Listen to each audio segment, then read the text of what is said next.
lioness fell at the paws of a grizzly bear, her cub fighting for life just steps away. No one could imagine what she did next, and even fewer could grasp how the bear reacted. What happened in the middle of that forest wasn't a fight for land. It was a cry for mercy, and the world would never view wild animals the same again. Before we start, make sure to subscribe to the channel, like this video, and turn on alerts. This helps us share more uplifting stories like this with you. Sun was setting over the northern edge of the Bitterroot Mountains, that golden hour when the light turns everything it touches into gold and shadow. Deep in the forest, silence ruled. But silence in the wild doesn't mean safety. It often means something is watching. A grizzly bear named Boone, known by rangers for his rare patience around other wildlife, moved slowly through the tall pines. Scars along his sides told tales few had seen, but Boone didn't seek trouble. He avoided it until that day. The wind carried a sound no bear should have noticed.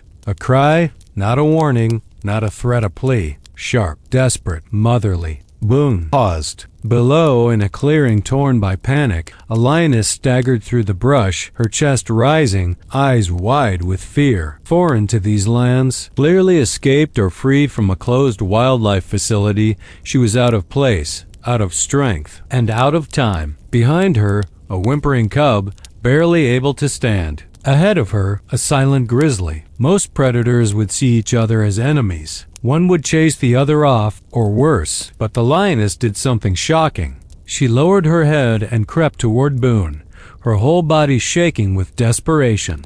Not aggression. She didn't snarl. She didn't show her teeth. She pleaded. Her cub gasped, collapsed in the ferns behind her, poisoned, perhaps, or snake-bitten. Something was killing it. And Boone? He just stood there, still, watching. Then, with one slow breath, the grizzly turned away, not to leave, but to walk toward the cub. Above, a red-tailed hawk circled once, cried, and flew off. A storm was coming, and no one in that forest, not man, not beast, could have guessed what Boone would do next. The air grew still. Boone stood a few feet from the shaking lioness, and her cub, his breath visible in the cooling air, the sun slicing gold through the trees. His huge chest rose and fell slowly, not with fear, but with thought. A grizzly bear knows what a wounded animal smells like. Boone knew, and he knew the lioness had no fight left in her. She had given herself over to fate, but the cub? The cub was still alive. The grizzly stepped closer. His paw landed beside the cub with a dull thud. The lioness tensed but didn't move. She simply cried, a low, mournful sound that cut deeper than any roar. Boone leaned his head down, sniffing the cub's side. The little lion's breath was faint, its eyes barely open, its body limp from whatever venom or sickness gripped it. And Boone waited. He looked at the cub, then up at the lioness, then back down again. No one can explain what happened next. Not the wildlife experts who later studied the scene, not the ranger who arrived hours too late. Because what Boone did defied every predator instinct known to man. He sat right there beside the cub, not to rule, not to eat, but to guard. Lioness, stunned, edged forward inch by inch until she could press her nose against her cub's tiny chest. She let out a deep, rough breath and collapsed fully beside Boone. For the first time in hours, she didn't look over her shoulder because the bear had become her shield. As the wind picked up and clouds gathered overhead, Boone rose again. He moved off the trail briefly, his nose in the air, searching. A few minutes later, he returned, dragging something in his jaws, a crushed root. Maybe wild ginseng or angelica, known by locals to have some healing effect on infections and bites. Boone dropped it beside the cub, then sat again, watching, waiting. The lioness didn't know what it was, but she didn't question him. In that moment, her fate and the cub's belonged to the grizzly. They stayed that way for hours. Boone would occasionally stand, sniff the cub, then look around as if waiting for danger. A wolf cry sounded in the distance, but none came near because the smell of bear kept them all away. The lioness fell into a light sleep. her body curled protectively around her cub. And Boone? He stayed awake, unmoving, unblinking. When the storm broke that night, heavy rain fell in sheets. Boone stood like a rock, his thick furs soaking the water as he shielded the mother and cub beneath the trees. A predator, a guardian, a mystery. Rain lashed the forest like 1,000 tiny whips, tearing through the canopy and soaking the earth until the ground turned soft and slick. The air smelled of pine and electricity. The storm was no longer just above, it was inside the forest now. Boone stood motionless. His huge body was a barrier against the worst of it, shielding the fragile lion cub. And the lioness still curled, tightly around her baby. Each time thunder cracked, she flinched, but the bear never moved. He watched the trees. He listened, because Boone knew something was coming. Hours into the storm, movement low, silent, careful. A shape darted between two trees. Then a second. Wolves. Graybacks, the forest's quiet killers. And Boone could smell it. They were hungry. The storm had ruined their hunt, and now they had caught scent of something unusual, something weak. A lion cub. A lioness too tired to fight. And one bear, Boone stepped away from the shelter of the trees and moved to higher ground.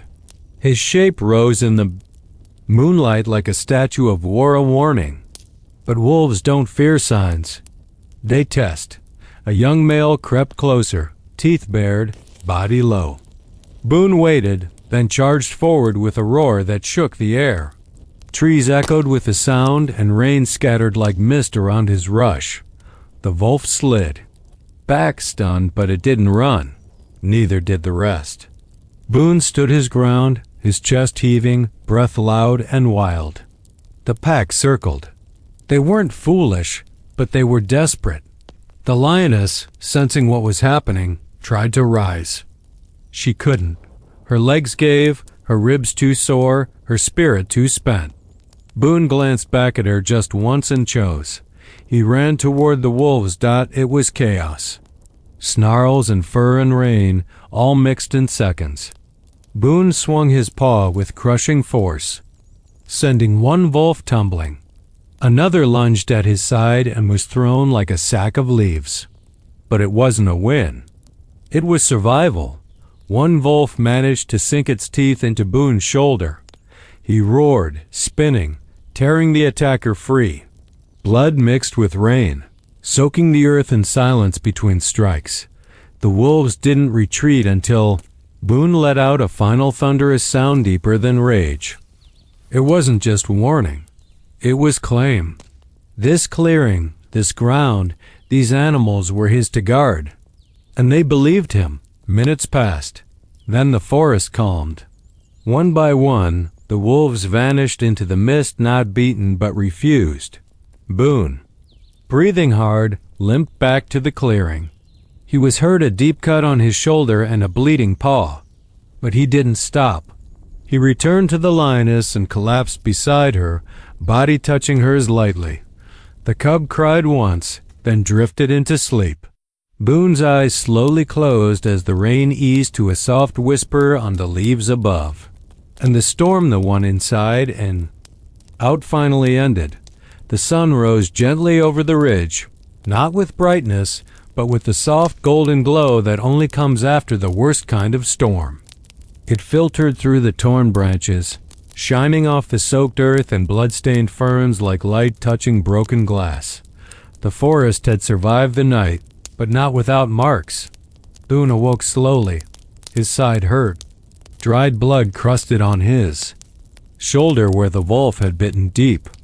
Every movement sent pain down his spine, but still, he turned his huge head to check on them. The lioness stirred beside him, her eyes opened weak but alert.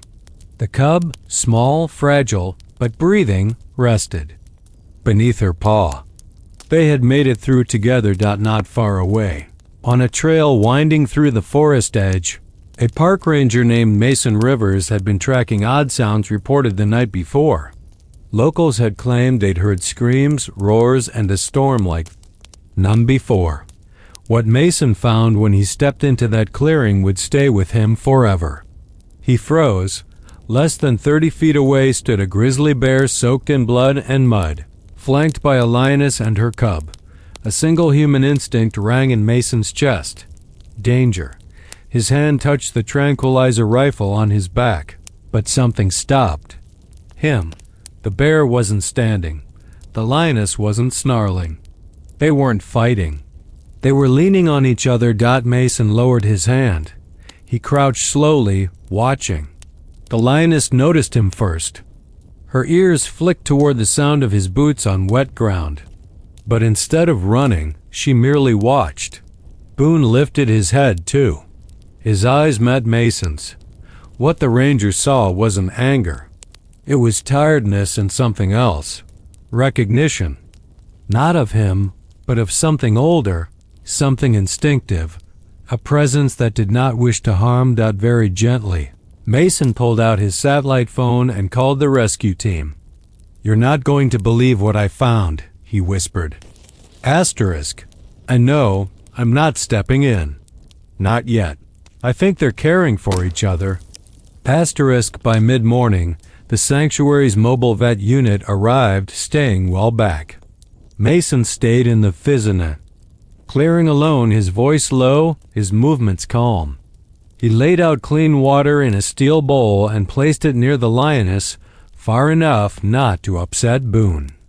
The bear sniffed it first, then to everyone's shock pushed it toward the cub. The lioness licked her cub's ear. It stirred and drank. Boone sat back, groaning under the weight of his wounds. And as the sunlight warmed their backs, Mason took out a small notepad and for the first time in his 19-year career wrote the word mercy. Not for his report, but for himself.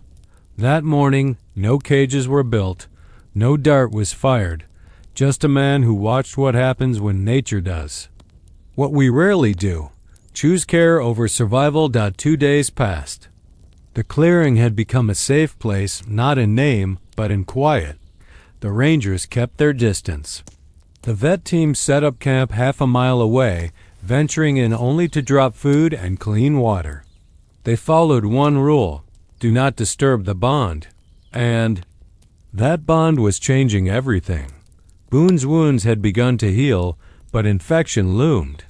He walked stiffly, each step weighed with pain, yet he remained close to the lioness and cub. The lioness had regained some strength. She cleaned her cub, often, and even let Boone rest his huge head near hers. When the cub cried, Boone would shift and gently push it with his nose awkwardly, but softly. Mason watched from afar through binoculars. Every note he wrote felt like a tale no one would trust. Asterisk. The bear yields to the lioness. The lioness trusts the bear. The cub trusts both. Asterisk. But the world doesn't run on miracles.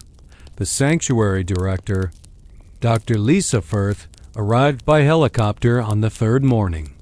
She was practical, caring, but trained in policy and conservation law. 3 wild predators from different continents couldn't live together freely. It was a matter of control or euthanasia. She met Mason at the edge of the trail. Asterisk. This can't. Go on. Asterisk, she said. Asterisk. We need to split them. At least the lioness and cub. The bear's too hurt to move anyway. Asterisk. Mason didn't argue. He just handed her the binoculars. She looked through the lenses. Boone was lying down, licking his paw. The lioness was curled against his back, the cub between them, chewing on a pine cone. Dr. Firth said nothing for a long time. Finally, she lowered the binoculars. We wait, she said. Asterisk. We wait until they make the first move. Asterisk. That afternoon, something changed. The lioness stood slowly, clearly. Her cub climbed unsteadily to his paws. Boone lifted his head, ears twitching. The lioness looked at him, a long, still gaze. Then she nudged her cub and began to walk not away from Boone, but toward the trees. Boone stood. He followed. Dr. Firth and Mason moved in carefully. When they reached the edge of the glade, they found something amazing. The three animals had walked together until they reached a split in the trees, a natural crossroads. There, the lioness stopped. Boone stopped beside her. The cub looked between them, and the lioness licked Boone's face once. Then turned. She led her cub down the western path toward open land where wildlife officers could later intercept and care for them. Boone stayed at the split, watching until they vanished. Then he turned and walked back into the forest. Alone. No cages. No drugs. No force. Just choice. Dr. Firth whispered, almost to herself. Asterisk. They chose better than we ever could. Asterisk. The forest was quiet again. No more storms, no more wolves, no more rush. Just the hush of tall pine needles brushing in the wind and the faint memory of a tale no one had words to explain. Boone had returned to the deeper woods. Rangers lost track of him. Within days, his trail fading between riverbanks and ridgelines. No one tagged him. No one dared because some creatures, like some tailies, were meant to roam freely. The lioness and her cub were safely guided to a protected reserve 2 weeks later. Vets confirmed the cub had survived a venomous snake bite only because of the shelter, the warmth, and the time Boone gave him. The lioness adapted quickly to the sanctuary, but she never took to the other lions. She preferred the edges, resting beneath trees, watching the sky as if waiting for something she knew would never return. Mason Rivers, the ranger who first found them, couldn't let it go. He'd been trained to see animals as wildlife, not people, but Boone had forced him to question everything. He started filming short tailies about human-animal bonds. He gave talks in schools not about how to avoid predators, but how to listen to them. He called his series The Quiet Choice. Dr. Firth, the hard science conservationist, changed too. She submitted a full report on the event, but instead of recommending separation, her conclusion included a line no one had ever read in a government document. Asterisk. Sometimes the wild teaches us morals we haven't earned yet. She proposed a new policy. Watch before acting. Asterisk, and surprisingly, it passed. But perhaps the most moving change came years later when a young boy named Elijah, inspired by Mason's tailies, begged his parents to let him visit the sanctuary. Was nonverbal, afraid of animals, alone. But when he sat under the same tree where the lioness once nursed her cub, he smiled. For the first time in his life, he smiled and said one word.